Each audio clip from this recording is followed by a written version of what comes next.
వి gold trusted gold buyers. తాకట్టులో ఉన్న బంగారాన్ని విడిపించి ఈ రోజు ఉన్న మార్కెట్ ధరకే కొనబడును. మరిన్ని వివరాలకు సంప్రదించండి 77107720. 9 రోజులలోపే 9,000 కోట్లు టింగ్ టింగ్ టింగ్ అనుకుంటూ నా రైతన్నల ఖాతాలో జమ అవుతుంది. కానీ నేను 6 అడుగుల అందగాడని ఒక అందగాడు ఉన్నాడు, మాజీ మంత్రి.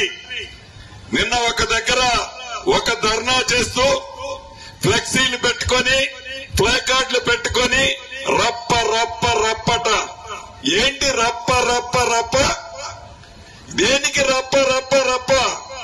ఏం చేయాలనుకుంటున్నావు? ఈ రాష్ట్రాన్ని ప్రశాంతంగా శాంతి భద్రతతో ఉన్న ఈ తెలంగాణ రాష్ట్రాన్ని ఫ్యాక్షన్ రాష్ట్రంగా తయారు చేయాలనుకుంటున్నావా? ఏంది నీ అసలు ఉద్దేశం? ఏమి పేదోడికి ఇబ్బంది అయిందని రప్ప రప్ప రప్పండి, టింగ్ టింగ్ టింగ్ డబ్బులు పడుతున్నందుక రప్ప రప్ప?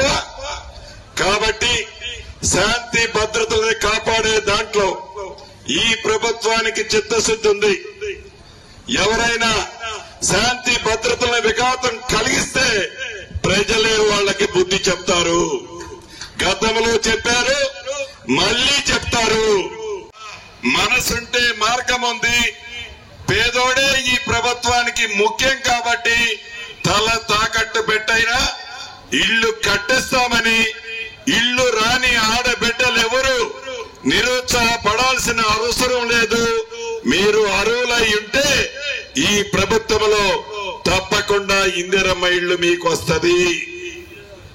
అదే రకంగా ఇక్కడున్న కలెక్టర్లకి, మిగిలిన జిల్లా కలెక్టర్లకు కూడా 2 బెడ్రూమ్ లో గతంలో ఏవైతే మొండి గోడలతో దర్శనమిస్తున్నాయో ఈ రాబోయే కొద్ది రోజుల్లో ఆ మొండి గోడలకు దర్శనమిచ్చే ఇల్లు కూడా ఏ పద్ధతిలోనైతే పారదర్శకంగా ఇందిరమ్మ ఇల్లు ఇచ్చామో అదే పద్ధతిలో ఆ కట్టి సగం మిగిలి ఉన్న ఇల్లు మీరు లబ్ధిదారుల్ని ఫైనల్ చేయండి.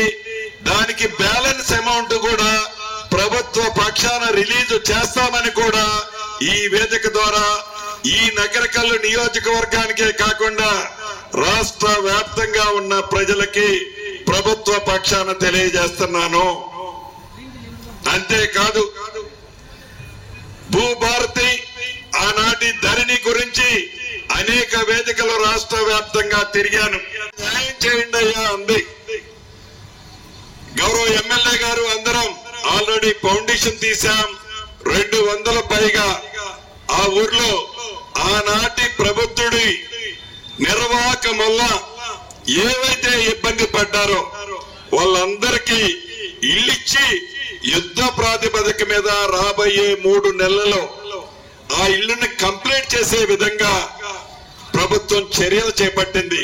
ఎందుకు చెప్తున్నానంటే ఆనాటి ప్రభుత్వం మాటలు ఎలా ఉంటాయి, ఆనాటి ప్రభుత్వం చేతలు ఎలా ఉంటాయి, ఆనాటి ప్రభుత్వం యొక్క ఆలోచన విధానాలు ఎలా ఉంటాయి అనటానికి నిదర్శనమే ఆ దత్తత తీసుకున్న గ్రామం వాసాలమర్రి కానీ, తెలంగాణ రాష్ట్రంలో రైతన్నల విషయం కానీ, ఇతరత్ర అప్పటి ప్రభుత్వానికి ఈ 18 నెలల మీ దీవెనలతో వచ్చిన ఇందిరమ్మ ప్రభుత్వానికి ఎంత తేడా ఉందో ఒక్కసారి మీరు గమనించండి.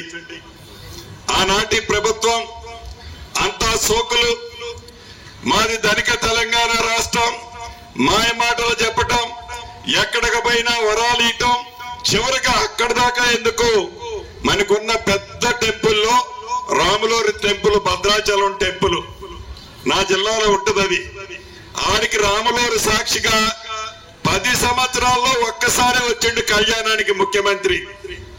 ఆ ఒక్కసారి వచ్చి ఏమి వాగ్దానం చేసిందంటే ఈ టెంపుల్ అభివృద్ధికి 100 కోట్లు ఇస్తానన్నాడు. 100 పైసలు కూడా ఇలా, 100 పైసలు కూడా ఇలా. నిజం. అన్ని రెవెన్యూ గ్రామాలకి ఎంఆర్ఓ స్థాయి అధికారులు వారి బృందము పర్యటించి పేదవాడికి, రైతన్నకు, భూములున్న ఆసాములకి చుట్టములా ఉన్న చట్టం భూభారతి 2025 ద్వారా రాష్ట్ర వ్యాప్తంగా విడతలుగా సుమారు 8,60,000 మంది అప్లికేషన్లు పెట్టుకున్నారు. ఇవన్నీ రాబోయే వారం రోజుల లోపే కంప్యూటరైజేషన్ చేసి ఇందులో న్యాయమైన సమస్యలన్నిటినీ ఆనాటి ప్రభుత్వం ఏదైతే ఇందాక మిత్రులు వీరేశం గారు చెప్పినట్టు, వీరేశం గారు చెప్పింది రాష్ట్ర ప్రజలందరికీ అర్థమైందో లేదో నాకు తెలియదు, కానీ నేను ఒక్క ముక్కలో చెప్తా. రైతు బంధు వారి స్వార్థం కోసం ఆ పింక్ కలర్ షర్ట్ వేసుకున్న వాళ్ళకి లాభం చేయటం కోసం నిజంగా భూమిలో ఒక వ్యక్తి ఉన్నాడు. పింక్ కలర్ షర్ట్ వేసుకున్న వ్యక్తికి ఆ భూమిలో పేదోడు ఎవడైతే ఉన్నాడో బలవంతాన ఆ పేదోడు భూమిని లాక్కొని ఈ పింక్ కలర్ షర్ట్ వాళ్ళకి పాస్ బుక్లు ఇచ్చి రైతు బంధు ద్వారా వాళ్ళకి ప్రభుత్వం లబ్ధి చేయాలని ఒక దుర్బుద్ధితో చేసిన కార్యక్రమం అది. ఒక్క నగరకల్లు నియోజకవర్గంలోనే కాదు, రాష్ట్ర వ్యాప్తంగా అన్ని రెవెన్యూ గ్రామాలలో ఇటువంటి కార్యక్రమాన్ని ఆనాటి ధృతరాష్ట్ర పాలనలో చేశారని చెప్పటానికి నేను సంకోచించటం లేదు. దీన్ని ప్రక్షాళన చేయటానికే, పేదవాడికి అండగా ఉండటానికే, పేదవాడి కళను నెరవేర్చడం కోసమే ఇందిరమ్మ ప్రభుత్వం ఉంది. కాబట్టి ఇటువంటి తప్పులన్నిటినీ ఈ భూభారతిలో పూర్తి ప్రక్షాళన చేసి రైతన్నలకు, భూమి ఆసాములకి పూర్తి భద్రత ఈ ఇందిరమ్మ ప్రభుత్వంలో కల్పించడమే మీ ప్రభుత్వం యొక్క లక్ష్యమని కూడా ఈ వేదిక ద్వారా తెలియజేస్తున్నాను. ఆగస్టు 15వ తారీఖు నాటికి నాకు తెలిసి ఏవైతే ఈ 8,60,000 అప్లికేషన్లు వచ్చాయో న్యాయమైన వాటిని అన్నిటినీ దేశానికి స్వతంత్రం వచ్చిన రోజు ఆగస్టు 15, ఆ రోజు నాటికి తెలంగాణ రాష్ట్రంలో ఉన్న భూముల ఆసాములకు, రైతన్నులకు స్వతంత్రం ప్రకటించాలన్నది మీ దీవెనలతో ఉన్న ఇందిరమ్మ ప్రభుత్వం యొక్క లక్ష్యము. దీంట్లో అధికారులందరూ కూడా చిత్తశుద్ధితో, ఇందాక పెద్దలు గుత్తా సుఖేందర్ రెడ్డి గారు చెప్పినట్లు చిత్తశుద్ధితో చట్టాన్ని అయితే అద్భుతమైన చట్టాన్ని చేశాం. ఈ చట్టం పేదవాడికి ఉపయోగపడే విధంగా, పేదవాడికి లాభం జరిగే విధంగా, మంచిని మంచిగా చెప్పే విధంగా, మంచి ఆ బిఆర్ఎస్ వాళ్ళు అడిగినా అది న్యాయమైతే వాళ్ళకి కూడా అన్యాయం చేయమని ఈ చట్టము చెప్పదు. గౌరవ ముఖ్యమంత్రి గారు చెప్పరు, నేను కూడా చెప్పను. మంచి న్యాయం ఉంటే నీది ఏ పార్టీ అయినా సరే, ఇందిరమ్మ ప్రభుత్వం అంటే పేదోడి పొట్టగొట్టే ప్రభుత్వం కాదు, పేదోడిని భుజము తట్టే ప్రభుత్వం అని కూడా ఈ వేదిక ద్వారా తెలియజేస్తున్నాను. ఇక ఒక వారం రోజుల నుంచి మనం చూస్తున్నాం, బేషిజానికి పోకుండా మంచి కార్యక్రమాలన్నిటినీ మన ఇందిరమ్మ ప్రభుత్వంలో ఈనాడు పేదోడికి అందిస్తున్నాం. దాంట్లో భాగం ఆ మంచి కార్యక్రమాలతో పాటు అప్పుల్లో ఉన్నాం, మనమేమీ తినలేము, పేదోడికి ఏమీ చేయలేము అని మా ప్రభుత్వం ఏమీ చేతులెత్తేలా, ఉన్న దాంట్లో కడుపు కట్టుకొని పేదవాడికి మంచి ఏవైతే జరుగుతాయో, పేదవాడు మంచి వాటిలో ఏమి కోరుకుంటున్నాడో ప్రతి దాన్ని ఈ ప్రభుత్వం చిత్తశుద్ధితో పేదోడికి అందించే దిశగా ఈనాడు పయనిస్తుంది. దాంట్లో భాగమే 200 యూనిట్ల వరకు ఉచిత కరెంటు ఆడబిడ్డలకి, 500 రూపాయలకే గ్యాస్ మత్తు ఆడబిడ్డలకి, పేదవాడికి జబ్బు చేస్తే మెరుగైన వైద్యం కోసం 10 లక్షల రూపాయల వరకు రాజీవ్ ఆరోగ్యశ్రీ కార్యక్రమం ద్వారా మెరుగైన వైద్యం.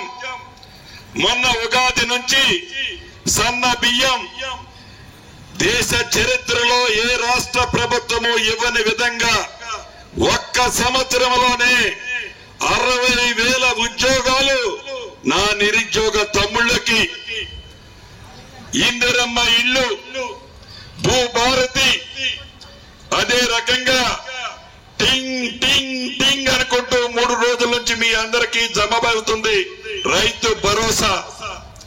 ఆనాటి ప్రభుత్వం రైతు బంధు ద్వారా 10,000 రూపాయలు ఎకరానికి 2 పంటలకు ఇస్తే, మీ దీవెళ్లతో ఉన్న ఇందిరమ్మ ప్రభుత్వం రైతును రాజు చేయాలని, రైతు ముఖంలో చిరునవ్వు చూడాలని 12,000 ఇచ్చారు. కార్యక్రమాన్ని 6వ తారీఖు నుంచి గౌరవ ముఖ్యమంత్రి గారు స్టార్ట్ చేస్తే, 6 కాదు 16వ తారీఖు నుంచి గౌరవ ముఖ్యమంత్రి గారు స్టార్ట్ చేస్తే 9 రోజుల లోపే 9,000 కోట్లు టింగ్ టింగ్ టింగ్ అనుకుంటూ నా రైతన్నల ఖాతాలో జమ అవుతుంది.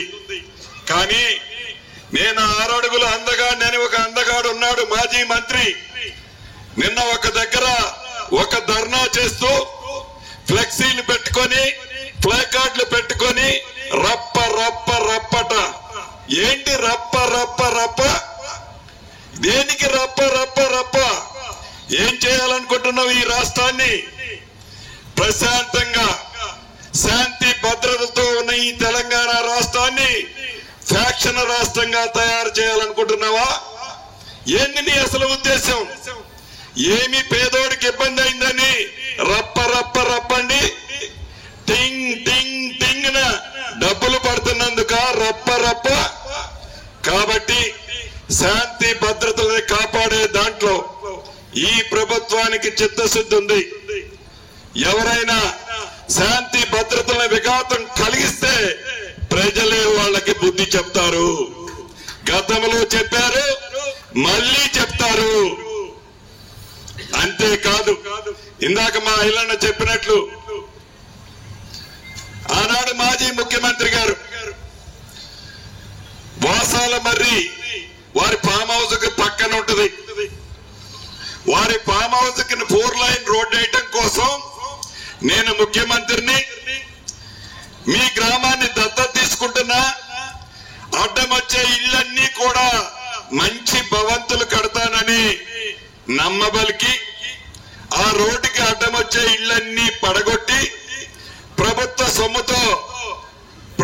సొమ్ముతో మంచిగా ఆ ఊరు ఒక రోజు వెళ్ళి ఆగమ్మని పక్కన కూర్చోబెట్టుకొని భోజనం పెట్టి, ఆగమ్మవా నువ్వు ఇప్పటిదాకా ఆగమాగమయ్యావు, నా ప్రభుత్వంలో ఈ ఊరే కాదు ఈ రాష్ట్రంలో బంకచర్ల అని వారికి ఆనాడు అంటున్న బంకని ఈనాడు మణికంటియాలని తాపత్రయపడుతున్నారు.